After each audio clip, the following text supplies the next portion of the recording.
Okay, hi. So we have some more examples for you of experiments that are big experiments that contain sub-experiments, which are independent trials. Okay, so um, I think of the big experiment as performing so many independent trials, and then I'm interested in things such as how many times did a certain event occur over, say, n trials. So those were the last two we looked at. Was how many wins out of four sub experiments or out of six. This is a little different. Here we say we perform the sub experiments until a certain event occurs, so that we don't know in advance how many trials there will be. For example, I roll a pair of dice until the sum is 3 or the sum is 7. Okay, if S, my sample space, then contains all possible outcomes from the big experiment, it contains all sequences, or if I like, I can think of as intersections of the following form. All sequences like this, where O means other. So I have an other, not a 3 or a 7, not a 3 or a 7, dot, dot, dot, eventually a 7, and same thing. I have others, and then I have a 3. Those are the only two kinds I can have. Well, you can see through two things. I hesitate to mention one thing. First thing is, so notice, important to notice, so maybe our first example of this, S is not finite. Okay, S is infinite, okay? Another thing, though, is S is countable because there's only these two types, and each one is countable. So I have a finite number of countable sets, and therefore that's countable. So if you don't know what countable means, that's fine, but it's used in probability to define things like this. To say the number of outcomes is infinite, but it's countable. All it means is I can put it in one-to-one correspondence with the natural numbers. So for example, I could say every sequence like this that ends with a 7 corresponds to the next odd number, and everyone that ends like this corresponds to the next even number in the natural numbers. So I can count. If I gave you a sequence like this, you could tell me a natural number, and so the natural numbers are considered countable. All right, if you don't know what any of that meant, you can ignore it. All right, but you should understand S is infinite, right? There's no more.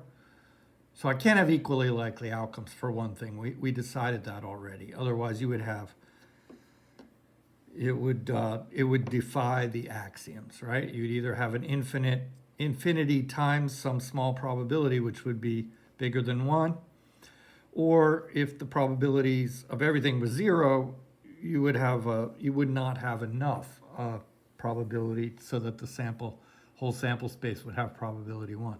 In either way, it's a contradiction. So the sample spaces are, the outcomes are not equally likely, as you can imagine, right? First of all, it's not equally likely I roll a 7 or a 3. So even on the first one already, I see it's not equally likely. More importantly, probably, you can see that it's very unlikely I roll 100 others and then roll a 7, okay? It's going to be very low probability. So it's going to decay, but I still have to admit that the sample space is infinite. Okay, so suppose we have this situation and we want to find, so the question asks, find the probability that a 3 occurs. Okay, So a 3 will only occur if it occurs before the 7, right? Because the big experiment stops as soon as you get a 3 or a 7. So let's see, we're going to show a couple different solutions for this, and just to demonstrate all our tools, what we have so far using conditional probabilities. Okay, so let me just get this here. Okay, all right.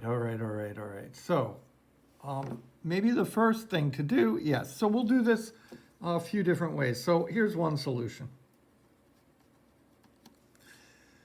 All right, we're gonna let EK be the outcome, be the event in S. It's also, you could think of it as an outcome in S, that we get K minus 1 others, and then we get a 3. Okay, so EK is equal to the single set here, this intersection. I don't know why, I don't need to put the curly brackets on here, but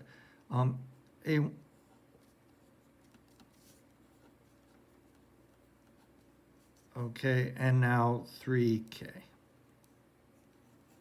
So EK is the event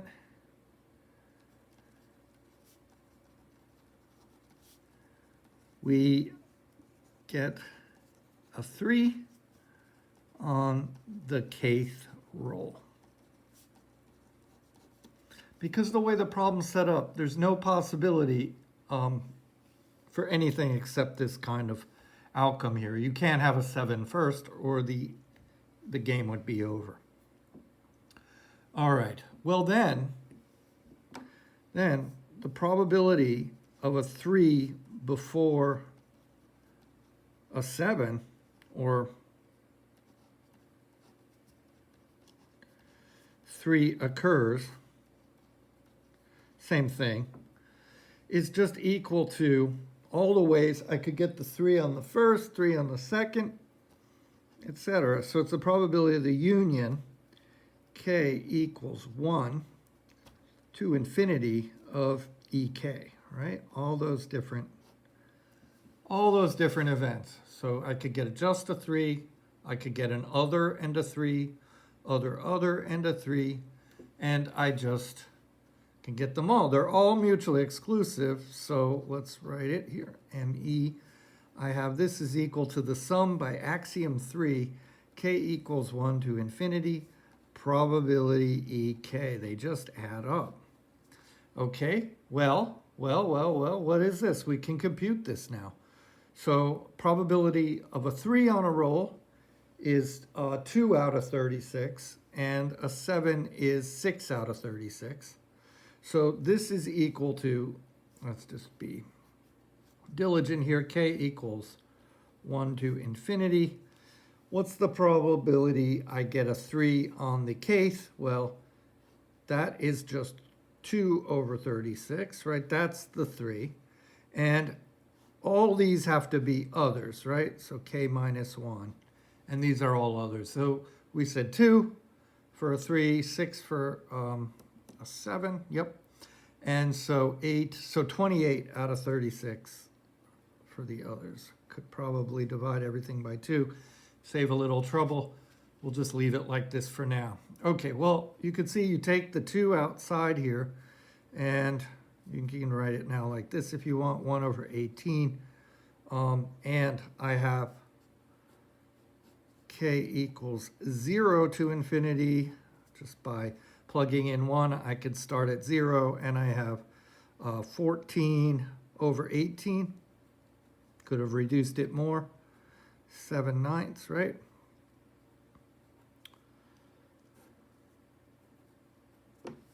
Okay, but I'll leave it like that. Agreed? 14 over 18, yep.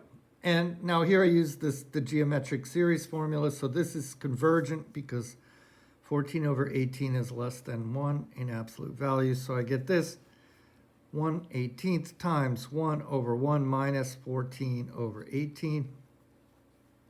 And it didn't matter about leaving the 18 because when I multiply by 18, I see it cancels nicely. So I get 18 minus 14 in the denominator. I get 1/4. Okay. So probability I get a 3 before a 7 is 1/4. And even though I have an infinite sample space, I'm able to do the problem by virtue of this axiom here, which said even if it's countable, even if it's a countable union, if everyone is mutually exclusive, I can still, the probabilities are additive. Okay. Well, I'd like to do this 2 other ways, but the video's already pushing it. So let me stop and we'll do the other 2 ways on the other side.